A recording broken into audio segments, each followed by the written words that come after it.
Hello friends, welcome to my channel daily sports Bangla. এখানে আমি প্রতিদিন নিত্য নতুন খেলার খবর নিয়ে আসি। 2023-24 মরশুমে আইএসএল ফাইনালে মুম্বাইয়ের কাছে হারতে হয়েছিল মোহনবাগানকে। সমর্থকরা আশা করেছিল তাদের প্রিয় দল হয়তো ত্রিমুকুট পাবে, কিন্তু সেটা হয়নি, যা নিয়ে তারা যথেষ্ট হতাশ হয়েছিল। কিন্তু তার আগে মোহনবাগান জিতে নিয়েছিল ডুরান্ট আর আইএসএল শিল্ড, আর যার ফলে মোহনবাগান এবার খেলবে তাদের কাঙ্ক্ষিত এসিএল টু খেলার জন্য মোহনবাগান যে তাদের দলে অনেক পরিবর্তন করবে সেটা অনেক আগে থেকেই বোঝা হয়ে গিয়েছিল। কারণ মোহনবাগান ক্লাবের মালিক সঞ্জীব গোয়েঙ্কার একমাত্র লক্ষ্য এশিয়ার মঞ্চে মোহনবাগানের নাম সুপ্রতিষ্ঠিত করা। তবে বোঝাই যাচ্ছে ক্লাবের মালিকের যখন একমাত্র লক্ষ্য মোহনবাগানকে বিশ্বের দরবারে পৌঁছে দেওয়া, সেখানে টাকা কোনো ব্যাপারই না। তাই তো মোহনবাগান আবার নেমে পড়ল টাকার বস্তা নিয়ে ময়দানে। যেমন বিপুল অঙ্কের টাকা দিয়ে মোহনবাগান আগের সিজনে নিয়ে এসেছিল জেসন কামিন্সকে, ঠিক সেই জায়গা থেকে শুরু করলো এই সিজনে। 22 কোটি টাকা 5 বছরের লোভনীয় চুক্তিতে তারা সই করালো ভারত তথা মুম্বাই সিটি এফসির অটোমেটিক চয়েস মিডফিল্ডার আপুইয়াকে। আবার ময়দানে নাকি এটাও খবর যে মোহনবাগানের রেকর্ড নাকি মোহনবাগান নিজেই ভাঙে। তার মানে হচ্ছে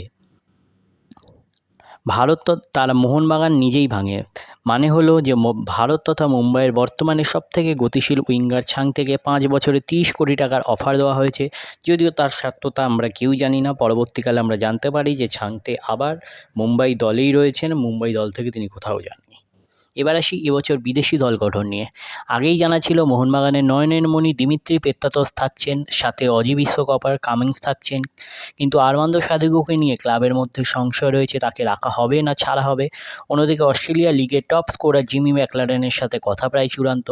একটা সূত্র মারফত জানা যাচ্ছে জিমির সাথে ক্লাবের সই-সাবুত হয়ে গেছে। মেডিকেল পাশের পর তার চুক্তির খবর আনুষ্ঠানিক করবে মোহনবাগান। অন্যদিকে নতুন কোচ হোসে মলিনার কথা মতো এক স্প্যানিশ মিডফিল্ডারের সাথে কথা চালাচ্ছে মোহনবাগান। তিনি হলেন জাভি মার্টিনেজ। এছাড়াও নাম শোনা যাচ্ছে এবছর ইউরো খেলা জর্জিয়ান ডিফেন্ডার সলোমন ক্রিভিভিলিয়ার নাম, আর নতুন সংযোজন ব্রিটিশ ডিফেন্ডার ড্যানি ব্যাথের নাম। এসবই এখন গুঞ্জন, এখন দেখার ম্যানেজমেন্ট কাকে ফাইনাল করে। তাহলে এইসবের মধ্যখানেই আমরা মোহনবাগানের বিদেশি নিয়ে যেগুলো খবর পাচ্ছি তা হচ্ছে দিমি পেত্রাতস, তিনি হচ্ছেন মোহনবাগানে থাকছেন। জেসন কামিন্স মোহনবাগানে থাকছেন। এছাড়া সাইন হয়ে গেছে টম অলড্রেট, আর এছাড়া এবার নতুন সাইন হলো অ্যালবার্তো রড্রিগেজ।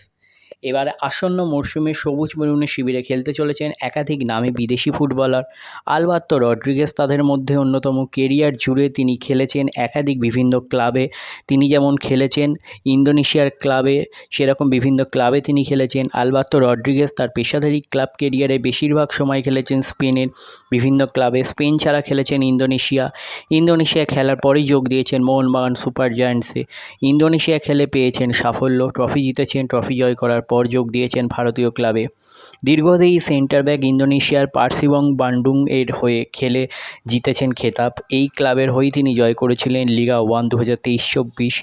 ইন্দোনেশিয়ার লিগা 1-এ 29টি ম্যাচ খেলার অভিজ্ঞতা রয়েছে তার। রক্ষণভাগ আঁটশত রাখার পাশাপাশি আক্রমণ তৈরি করার ব্যাপারে দক্ষতা রয়েছে তার।